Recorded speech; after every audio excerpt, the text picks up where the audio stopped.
সেদিন থেকে নির্বাচনের যে সময়, তার ব্যবধান মাত্র ১০ দিন। তো এই ১০ দিন আগে অতীতের যে অভিজ্ঞতা, নির্বাচনের যে অভিজ্ঞতা, সেই নির্বাচনের অভিজ্ঞতায় আমরা শতভাগ নিশ্চিত হয়ে থাকি যে সুনির্দিষ্ট দিনে নির্বাচন হচ্ছে, ১। ২ নম্বর হলো যে অতীতের সবগুলো নির্বাচন কেবলমাত্র ২০১৪ সনের যে নির্বাচন, সেই নির্বাচনের একেবারে ফল যেদিন প্রকাশিত হলো, সেদিন পর্যন্ত পুরো দেশ জাতি আশঙ্কা করেছিল যে নির্বাচন হবে না। তারপর পুরো দেশ জাতি আশঙ্কা করেছিল যে নির্বাচন হলেও সেই নির্বাচন টিকবে না ২০১৪ সনে। আরেকটা নির্বাচন অতি সত্বর হচ্ছে। কিন্তু বাস্তবে দেখা গেল যে সেই বিনা ভোটে নির্বাচন, বিনা প্রতিদ্বন্দ্বিতার নির্বাচন, সেই নির্বাচনটি টিকে গেল ৫টি বছর। এবং নির্বাচিত সরকার হিসেবে আওয়ামী লীগের যে দাপট ছিল ২০০৯ থেকে ২০১৪ অবধি, সেই দাপট ২০১৪ পরে আরো বেড়ে গেল। মানে আমাদের দেশের একটা কি বাজে কথা আছে যে মানে গাছের চাইতে মানে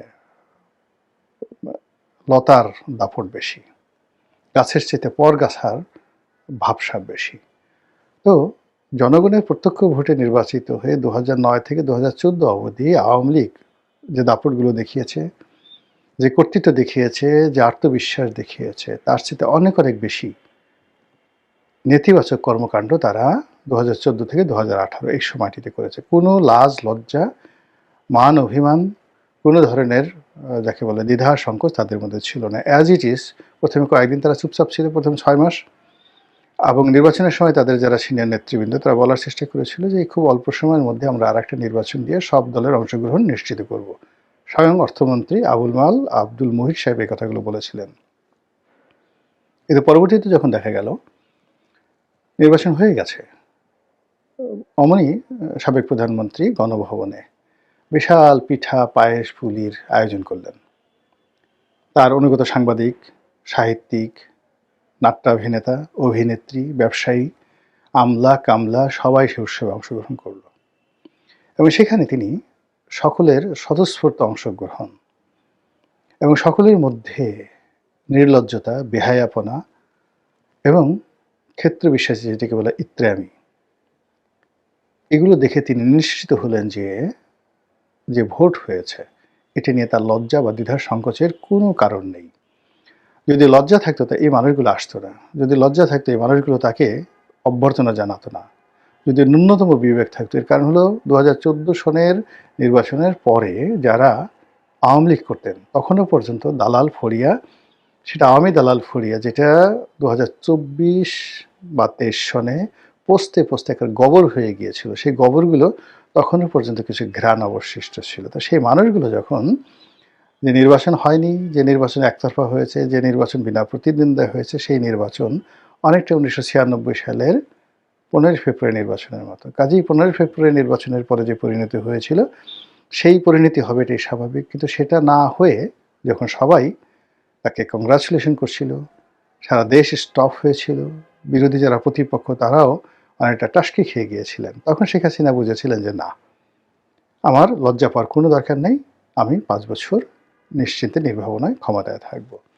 তো সেই নির্বাচনটি ছাড়া অতীতের যে নির্বাচনগুলো হয়েছে সেই নির্বাচনের পরে আমরা আগে এবং পরে আমরা সবসময় এটা নিশ্চিন্ত অনুমান করতে পারতাম কী কী ঘটতে যাচ্ছে, কে মন্ত্রী হবে, কে হবে না, কে এমপি হবে, হবে না, নির্বাচনে কে পরাজিত হবে, কে জয়ী হবে, এগুলো 90% অ্যাকুরেসি নিয়ে আমরা বলতে পারতাম। কিন্তু এবার কী হলো, এবার আমাদের দেশের কোনো জ্ঞানী গুণী পণ্ডিত কেউ আমরা বলতে পারছি না যে ১২ই ফেব্রুয়ারি নির্বাচনটি শতভাগ নিশ্চিতভাবে হচ্ছে এবং এই নির্বাচনে যারা জনপ্রিয় তারাই নির্বাচিত হবেন, এ কথা কেউ বলতে পারছি না। যারা সবচেয়ে জনপ্রিয়, যারা নির্বাচিত হবেন বলা হয় ভবিষ্যৎ প্রধানমন্ত্রী, তারাও আশঙ্কা করছেন ইঞ্জিনিয়ারিং হতে পারে, ভোট ইঞ্জিনিয়ারিং হতে পারে। তারা আশঙ্কা করছেন ভোট চুরি হতে পারে। আবার তাদের যারা প্রতিপক্ষ তাদের বক্তব্য হলো ভোট ডাকাতি হতে পারে। একটি পক্ষ রাষ্ট্রীয় সমস্ত সুযোগ সুবিধা নিয়ে যে তাণ্ডব চালাচ্ছে এবং যেভাবে তারা অন্যায় অবিচার চাঁদাবাজি থেকে শুরু করে সব কিছু করে ক্ষমতায় যাওয়ার আগেই সব কিছু তারা দখল করে ফেলেছে। কাজেই ক্ষমতায় যদি তারা যায় তো স্রেফ ডাকাতি শুরু হয়ে যাবে। এই ধরনের ন্যারেটিভ নিয়ে প্রতিপক্ষর বিরুদ্ধে রীতিমতো কুরুক্ষেত্রের যুদ্ধ তারা শুরু করেছে। এই যুদ্ধের ফলাফল ভালো নয়। এই যুদ্ধের ফলে একে অপরকে মানে আক্রমণ করছেন, একজন আরেকজনকে অসম্মান করছেন, রাজনীতির ময়দানের ভারসাম্য নষ্ট হচ্ছে এবং রাজনীতিবিদদের সম্পর্কে মানুষের যে ইতিবাচক যে চিন্তা এবং চেতনা, সেই চিন্তা এবং চেতনা নষ্ট হয়ে যাচ্ছে। এই গেল রাজনৈতিক মাঠের কথা। অন্যদিকে এখন যারা ক্ষমতায় আছেন, বলা হয়ে থাকে বা অনুমান করা হয় যে মার্কিন ডিপ স্টেটের পলিসি অনুযায়ী তারা ক্ষমতায় এসেছেন। শেখ হাসিনাকে হটানো এবং ডক্টর মোহাম্মদ ইউনূসকে ক্ষমতায় বসানো, বিপ্লবীদেরকে প্রিভিলেজ দেওয়া, এই সব কিছু একটা ম্যাটিকুলাস ডিজাইনের অধীনে হয়েছে ভেরি সাকসেসফুলি। এই কথাগুলো স্বয়ং ডক্টর মোহাম্মদ ইউনূসের যে বক্তব্য আমেরিকাতে ক্লিন্টন ফাউন্ডেশনে, সেই বক্তব্যের মাধ্যমে ফুটে উঠেছে। তো যারা ম্যাটিকুলাস ডিজাইন করেছেন, যারা ক্ষমতায় আছেন, যারা বসছেন, এখানে তো অনেক দেনা পাওনা আছে, অনেক হিসাব আছে, অনেক বিষয়বস্তু রয়েছে। তো সেই বিষয়বস্তুগুলোর একটিরও তো সুরাহা হয়নি গত 17 মাসে। তাহলে যারা ডক্টর মোহাম্মদ ইউনূসকে ক্ষমতা আনার জন্য কষ্ট করেছেন, শ্রম দিয়েছেন, বিনিয়োগ করেছেন, অথবা যারা আন্দোলন করেছেন, লড়াই করেছেন, সংগ্রাম করেছেন, জীবন দিয়েছেন, অথবা গত 17 মাসে যারা এই বাংলাদেশের সব কিছুতে আমূল পরিবর্তন আনার জন্য মাথার ঘাম পায়ে ফেলে কাজ করেছেন, অনেকে আমেরিকা থেকে চলে এসেছেন, অনেকে তাদের জীবন, যৌবন, পরিবার, পরিজন সব কিছুকে ঝুঁকির মধ্যে ফেলে দিয়েছেন, তাদের কোনো আশা আকাঙ্ক্ষা সফলতার কোনো সুরাহা হয়নি। তারা কেন এলেন এবং কিভাবে যাবেন, কখন যাবেন, তাদের ভবিষ্যৎ কি এই বাংলায়, এখন যারা সরকারে আছেন, এই বিষয়গুলো নিষ্পত্তি হয়নি। নিষ্পত্তি না হওয়ার কারণে যারা ক্ষমতাসীন আছেন তাদের ব্যাপারেও জনগণ এবং স্টেক হোল্ডার পলিটিশিয়ানস, যারা আগামীতে রাজনীতিতে গুরুত্বপূর্ণ ভূমিকা পালন করতে চান, তারা নিশ্চিত হতে পারছেন না। এখানে পক্ষগুলো অভিনয় করছে, প্রায় সব পক্ষই একে অপরের বিরুদ্ধে অভিনয় করছে এবং যেভাবে টারজান সিনেমাতে টারজান বুকের উপর জোরে জোরে থাপ্পড় মেরে বাঘ, ভাল্লুক, সিংহকে ভয় দেখাতো। আপনারা যে সিনেমা দেখেছেন টারজান দ্য অ্যাপম্যান, এডগার রাইস বারোসের, তো সেই সিনেমাতে টারজান যেভাবে প্রতিপক্ষকে ভয় দেখানোর জন্য নিজের বুকে থাপ্পড় মেরে বিকট শব্দ করত, সে টারজানের ডাক টেলিভিশন আমরা ছোটোকালে দেখেছি, টারজান, $6 মিলিয়ন ম্যান ইত্যাদি, ইনক্রেডিবল হক, এই জিনিসগুলো দেখেছিলাম আমরা ছোটোকালেতে। সেই রকম সিনেমার মতো ঘটনা ঘটছে।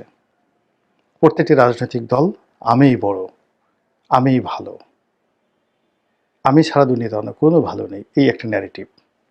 আর প্রতিটি রাজনৈতিক দল প্রতিপক্ষ খারাপ, প্রতিপক্ষ জাহান্নামী, প্রতিপক্ষ চাঁদাবাজ, প্রতিপক্ষ বেঈমান, মুনাফেক, এগুলো থেকে শুরু করে কাফের মাফের যা কিছু আছে সব কিছু বলা শুরু করছেন। এবং ছোট ছোট যে বিষয়গুলো রয়েছে ক্ষুদ্র, কে বিড়ি খেলো, কে খেলো না, কে মহিলাদের পাশে বসলো, কে বসলো না, কোন মহিলার কি অবস্থা, ঢাকা বিশ্ববিদ্যালয়ের কি ঘটনা ঘটলো, মানে যা কিছু ঘটছে রাজনীতির ময়দানে, একটির সঙ্গে অন্যটির কোনো সংযোগ নেই, একটির সঙ্গে অন্যটির কোনো সামঞ্জস্য নেই, ধারাবাহিকতা নেই এবং দৃঢ়তা নেই। কোনো একটা বিষয় একেবারে স্থির এবং দৃঢ়তা যে দরকার রাজনীতির ময়দানে, লিডারশিপের পূর্ব শর্ত হিসেবে তার একটিও নাই। তো এই অবস্থাতে একটা দুনিয়া কাঁপানো নির্বাচন হবে, কিংবা সেই নির্বাচনের মাধ্যমে চমৎকার একটি গণতন্ত্র প্রতিষ্ঠিত হবে এবং সর্বশেষ এই গণতন্ত্রের মাধ্যমে গত সেই স্বাধীনতার পর থেকে আজ অবধি যত সমস্যাগুলো তৈরি হয়েছে আমাদের অর্থনীতি, রাজনীতি, সমাজ ব্যবস্থায়, সবগুলো ধামাচাপা পড়ে যাবে, ছাইচাপা পড়ে যাবে, অথবা সবগুলোর কবর রচনা হবে এবং সেখানে নতুন সম্ভাবনার, নতুন গণতন্ত্রের, নতুন একটি জাতি গঠনের যে শাপলাকলি